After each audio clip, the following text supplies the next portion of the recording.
बोलो जयकारा बोल मेरे श्री गुरु महाराज की जय। बोलो साचे दरबार की जय। जालू परमहंस जी महाराज की जय।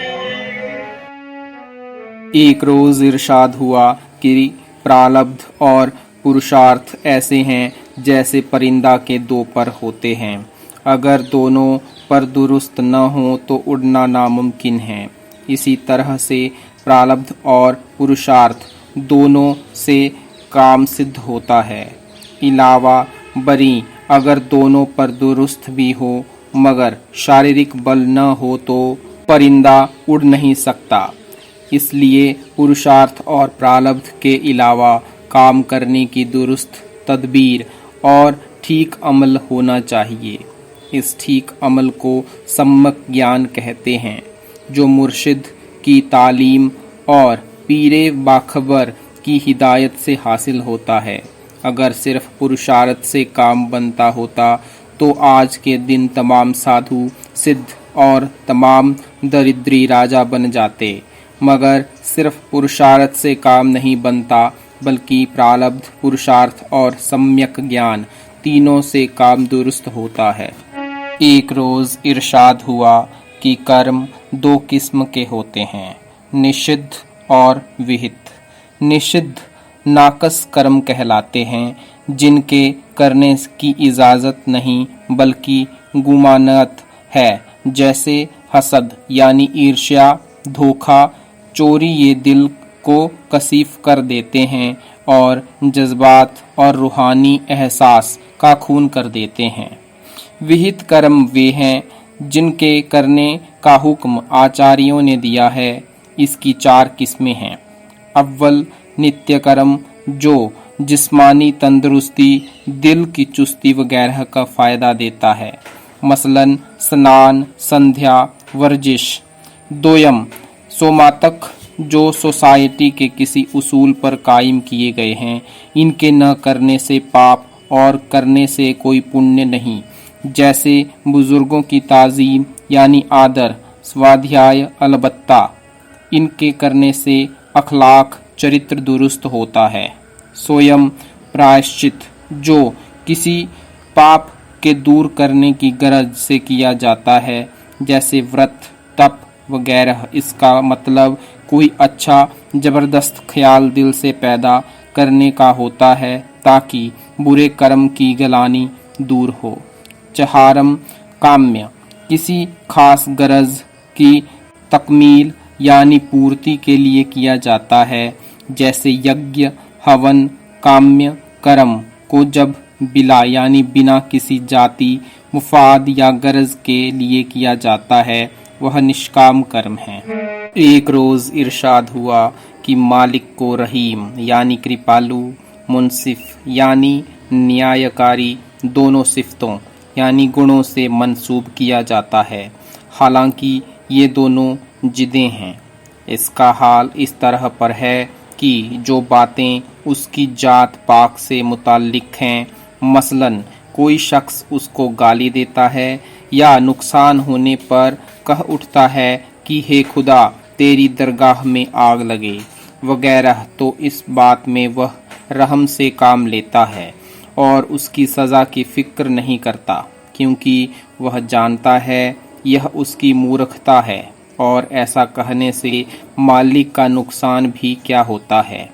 लेकिन जो मुआमलात दूसरों से ताल्लुक़ रखते हैं, जैसे एक फरीक यानी पक्ष को किसी से गुजंद यानी हानि पहुंचा और वह मालिक की दरगाह में उसकी शिकायत पेश करता है, तो उस सूरत में इंसाफ करना होता है, रहम काम में नहीं लाया जाता।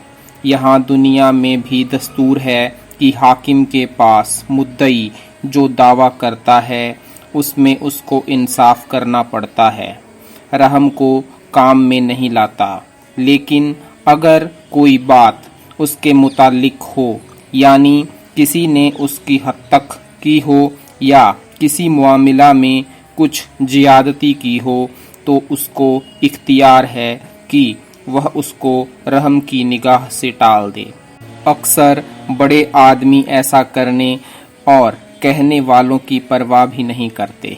फिर खुदा जो सबसे बड़ा और बाइख्तियार है, वह कब बदला लेने का ख्याल उठाता है, क्योंकि वह जानता है कि यह मेरे बदला लेने के नाकाबिल है।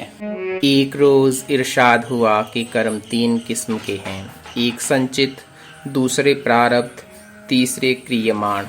संचित जो आइंदा जन्मों में भोगे जाएंगे, प्रारब्ध जो इस जन्म यानी देह में भोगने पड़ेंगे, क्रियमाण जो इस जन्म में बनते हैं और जिनका फल कुछ अब यानी इसी जन्म में और कुछ आकुंदा यानी आगे के जन्मों में भोगना पड़ेगा।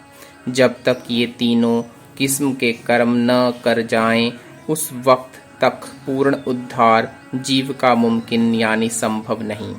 ध्यान और भजन का तरीका जो बहुत ही सरल और आसान है, उसका बड़ा भारी फायदा यह है कि तीनों किस्म के कर्म एक साथ कटे चले जाते हैं और अंतर्घट में जो चेतन आकाश है, उसमें अब संचित कर्मों का नक्श मौजूद है। भजन के जरिए से चढ़कर जैसे सुरत और मन उस आकाश मंडल से गुजर करते हैं, वह कर्म जिंदा होकर घड़ी और पल में अपना भोग दे देते हैं और कर्मों का मैदान साफ होता चला जाता है। जैसे सोने के वक्त घंटे 2 घंटे में ही आदमी सुपने में कैसी कैसी रचना बनाता और बिगाड़ता है, जो जागृत में इस कद्र जल्द नहीं हो सकती। दूसरे प्रारब्ध कर्मों का असर बासबब नित अभ्यास, चढ़ाई, मन और सूरत के बहुत कम व्यापता है, यानी जब सूरत आँख के मुकाम पर जैसे जागृता अवस्था में बैठती है, उस वक्त संसार और देह के दुख, दर्द, चिंता और फिक्र सब व्यापते हैं। जब सूरत की धार अपने अंतर में मुतवज्ज यानी प्रवृत्त होती है और खिंच जाती है, जैसे गहरी नींद में या गश या गहरे नशे में, उस वक्त देह और संसार के दुख सुख बहुत कम बल्कि बिल्कुल नहीं व्यापते। इसी तरह से जिस कदर अभ्यास करके सूरत का अंतर में खिंचाव और चढ़ाई होगी, उसी कदर प्रारब्ध कर्मों का असर कम मालूम होगा।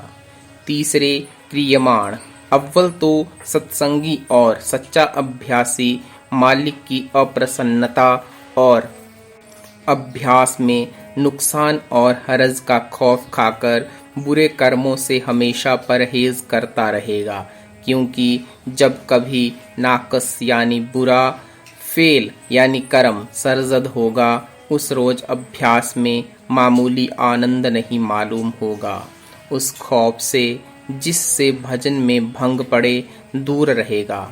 दूसरे सच्ची शरण के ख्याल से जो कुछ काम करेगा, उसका नतीजा मालिक की मौज पर छोड़ देगा। और फेल यानी कर्म के करने का अभिमान न रहा तो उसमें बंधन भी नहीं हो सकता। इस तरह से क्रियमाण कर्मों से छुटकारा हुआ। बोलो जयकारा बोल मेरे श्री परम दयाल जी महाराज की जय। बोलो श्री गुरु महाराज की जय। बोलो सांचे दरबार की जय।